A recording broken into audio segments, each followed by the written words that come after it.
waxaana wanaagsan daawadayaal halkan waa Channel Kubal News qodobada wararka daawad doontaan waxaa kamid ah madaxtooyada Soomaaliya oo raaligelin u muuqata in lagu qasbasiisay Masar dani oo xaaladda ku cakiran tahay iyo kulan lagu kala tagay oo la qaatay ismada maamulkaasi diyaaradaha dagaalka Itoobiya duqeymis daba jooga ayay ka wadaan gobolka Boqol iyo muxuu yahay qorshaha ka dambeeya mushaarka loo kordhiyay ciidanka iyo shaqaalaha qodobadaas waxay ayaan ku ugu door corona warka Channel Kubal News fadlan nagu soo biro kamid noqo saaxiibada ku xiran channelkan ee ka hela wararka aan ku baahino aragtidaada daawada halka oo nagu reeb muuqaalkan la sii wadaaga asxaabtaada laagtaadana waa inoo muhiim haatan ku soo dhawaada qodobadaad maqasheen oo faahfaahsan afayeenka madaxtooyada Villa Soomaaliya ayaa raaligelin ka bixiyay hadalkiisii ahaa in aysan madaxweyne Xasan Sheekh Maxamuud iyo dhigiisa Masar ka wada hadleen arrimo la xiriira biyo xireenka wabiga Niil oo ay ka dhisay Itoobiya oo arka soo baxay afayeen Cabdikariin Cali Kar ayaa lagu sheegay in warbaahinta qaar ay si qaldan u turjumtay shirkiisii jaraa'id ee uu kaga hadlay booqashadii madaxweynaha dowladda federaalka Soomaaliya ee Qaahira iyo wadahadaladii uu la yeeshay madaxweyne Cabdi Fataax Al-Siisi waxa uu sheegay in Xasan Sheekh iyo Cabdul Fataax Al-Siisi ay mabda ahaan isku raaceen in khilaafka ka jira gobolka lagu dhameeyo wadajir iyo nabad 7 maalmood gudooda waa markii saddexaad oo ay madaxtooyada Soomaaliya tabinayso warar isburinaya oo ku aadan wadahadaladii biyo xireenka wabiga Niil ee lamada madaxweyne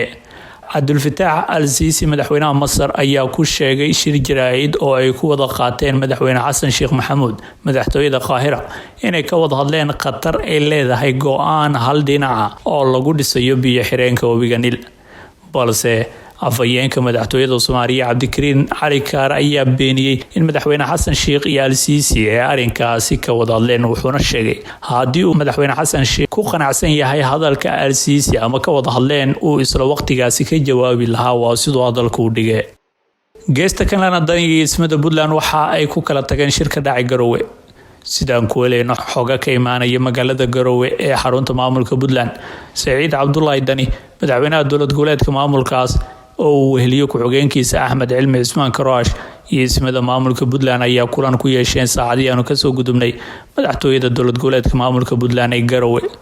kulankan oo dhowr saacadood qaatay ayaa looga hadlay xaaladda guud ee deegaanada maamulka Puntland iyo arrimaha siyaasadda kacsanaanta ay ka jirta maamulkaasi inkastoo warar warbaahinta maxalliga iyo madaxtooyada Puntland ay ka faafiyeen kulankan ku shaaciyeen in diiradda lagu saaray arrimaha abaaraha haddana xoogaa oo si aanu helin waxay tilmaamayaan in si gaar ah Dani uu ismada ugu bandhigay dhibaatooyinka ka haysta dhanka siyaasadda maamulka Puntland iyo caqabadaha soo kordhay Saciid Dani ayaa la tacaalaya xaaladda maamulka Puntland waxaa jira dhowr mowjadood oo siyaasadeed oo siyaabooyin kala duwan uga furan deegaanada maamulkaasi oo uu Dani midba mar la tacaalayo balse ay soo tarayaan dhibaatooyinkaasi Dani jahwareer ka geliyay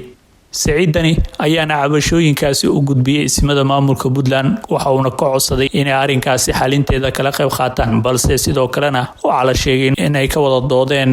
waxyaabo isku dhalisay yihiin ismada iyo Saciid Cabdullaahi Dani oo ah hoggaanka maamulka Puntland inkastoo si rasmi ah arrimahaasi aan loo faahfaahin balse xoguhu qaar waxay tilmaamayaan Dani si gaar ah cabasho inuu kaga qabo culayska haatan ka soo wajahay dhanka baarlamaanka Puntland iyo gudoonkooda talaabooyin dhowr ah oo qaaday Saciid Dani isla markaasna uu doonayay inay baarlamaanku u meel mariyaan ayaa is hor istaag lagu sameeyay taa ay ugu weyn tahay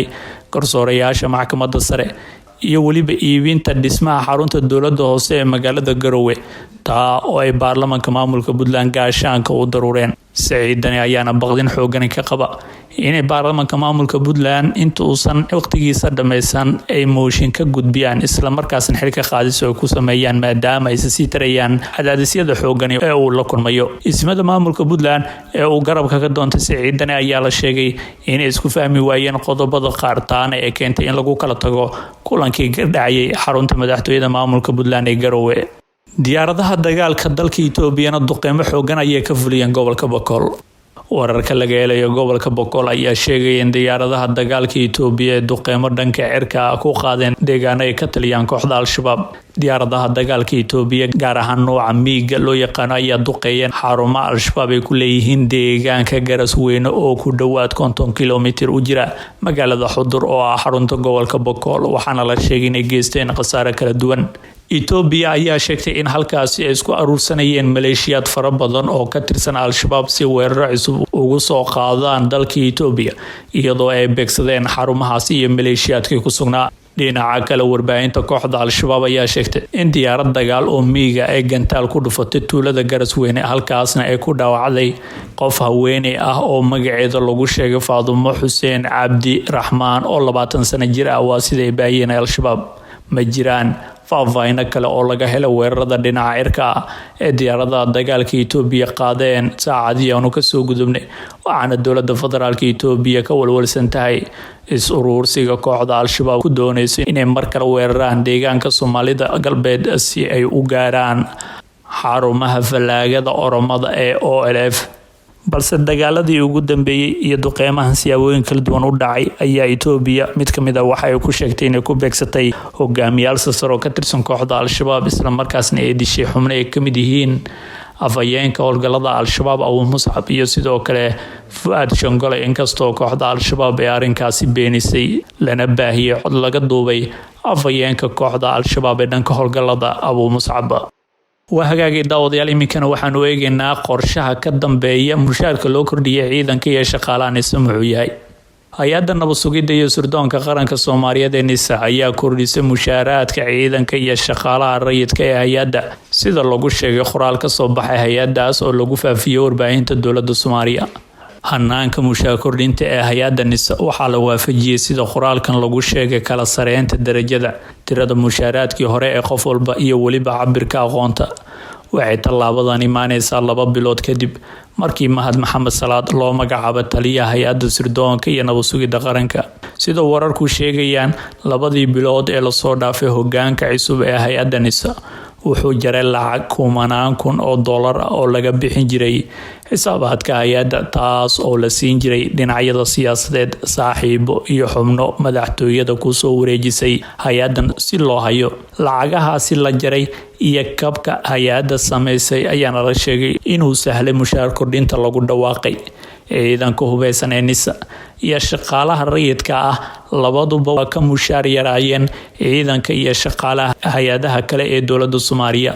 tan waxaa loo arkaa sababta uu Mahad Salaad u doortay dalacsiinta mushaarka. haddaba maxaa laga faa'iidi doonaa mushaar kordhintan? 1 dardargelin shaqo. mushaar kordhinta lagu dhawaaqay ee hay-adda NISA waxaa la aaminsan yahay inay sare u qaadi doonto heeganka howlaha cusub hogaansanaanta iyo waliba horumarinta shaqada hay-adda oo ay howlwadeenada ka qaadi doonaan firfircooni dardargelisa howlaha hay-adda. 2 hoos u dhaca laaluushka iyo musuqmaasuqa. NISA gaar ahaan xabsiyada ay hay-addan maamusho waxaa sanado badan ka jiray eedo la xiriiray laaluush iyo wax isdabamarin lagula kaco maxaabiista. dhaqaale yarida qeyb ayay ka ahayd arrimahaasi. isbedelkan lagu sameeyo mushaaraadka hay-adda waxaa la aaminsan yahay inuu xal u noqon karo tixaanaha wax isdabamarinta. arrinta saddexaad waa kalsoonida nidaamka cusub. tallaabada loo qaaday kordhinta xaqsiinta ciidanka iyo shaqaalaha hay-adda NISA ayaa dad badani qabaan inay dhalinayso rajo cusub oo ku wajahan nidaam cusub oo madaxweyne Xasan Sheikh ah. hay-adaha kale ee dowladda inay qaadaan tallaabooyin noocan ah ayaa la aaminsan yahay inay sii xoojin karto kalsoonida lagu qabi karo dowladda cusub. arrinta afraad waa Mahad Maxamed Salaad taliyaha cusub ee NISA. Mahad wuxuu ku afbilowday dhacdo loo wada rayaaqay mushaar kordhinta uu sameeyay waxa ay dad badani qabaan inay u sahli doonto wada shaqeyn mugle iyo inay dhabaha u xaarto inuu ku guuleysto mashruuciisa hay-adda nabad sugidda iyo sirdoonka qaranka Soomaaliyeed ee NISA. guud ahaan daawadayaal wanaag inta warki oo aad kala socoteen Nobal News fadlan nagu soo biir oo kamid noqo saaxiibada sida joogtada channelkan ugu soo xirmaya ee ka hela wararka aan ku baahino aragtidiina halka oo soo ugu reebo muuqaalkan oo si share gareeya asxaabtiina laagtiina waa inoo dhiirigelin waana ku mahadsantiin daawashada iyo la socodka warka channelka Nobal News.